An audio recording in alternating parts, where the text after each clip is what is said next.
Hello बच्चों, हमारा प्रश्न है एक आदमी दीवार को धक्का देता है, वह इसे विस्थापित करने में असफल रहता है। वह करता है तो हमें जो है इसका बताना है कि उसने कार्य किया है या नहीं किया है। तो बच्चे अगर हम यहाँ देखें तो आदमी जो है दीवार को धक्का देता है, अब विस्थापित नहीं होता है। यानी अगर हम बात करें तो अगर हम डिस्प्लेसमेंट की बात करें एस बराबर यानी विस्थापन की बात करें तो विस्थापन कितना है, 0 है। जब विस्थापन ही 0 है तो हमारा जो है वर्क का कार्य क्या होता है, ये होता है हमारा एफ इंटू एस।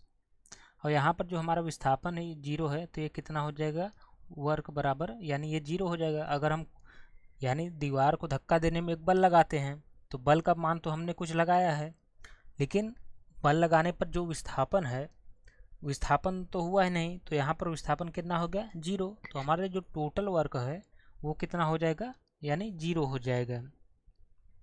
अब ऑप्शन देखें, ऑप्शन क्या है, ऋणात्मक कार्य। ऋणात्मक कार्य यह है कि बच्चों हम जिस दिशा में बल लगाए उसके विपरीत दिशा में विस्थापन हो तो जो है ऋणात्मक कार्य हो जाता है। जैसे अगर हम बात करें तो हम किसी वस्तु को जब ऊपर उठाते हैं तो हमें क्या है, गुरुत्वाकर्षण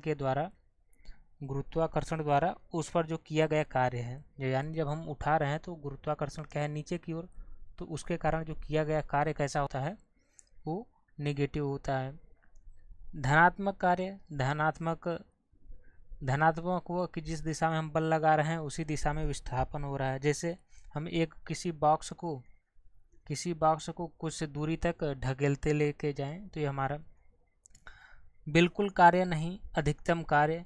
चूँकि कार्य हुआ ही नहीं तो अधिकतम कहाँ से होगा, तो हमने यहाँ से क्या फाइंड किया कि हमारा कार्य जो है वो 0 है, यानी बिल्कुल कार्य नहीं है। यानी हमारा ऑप्शन जो है 3 वो करेक्ट आंसर है।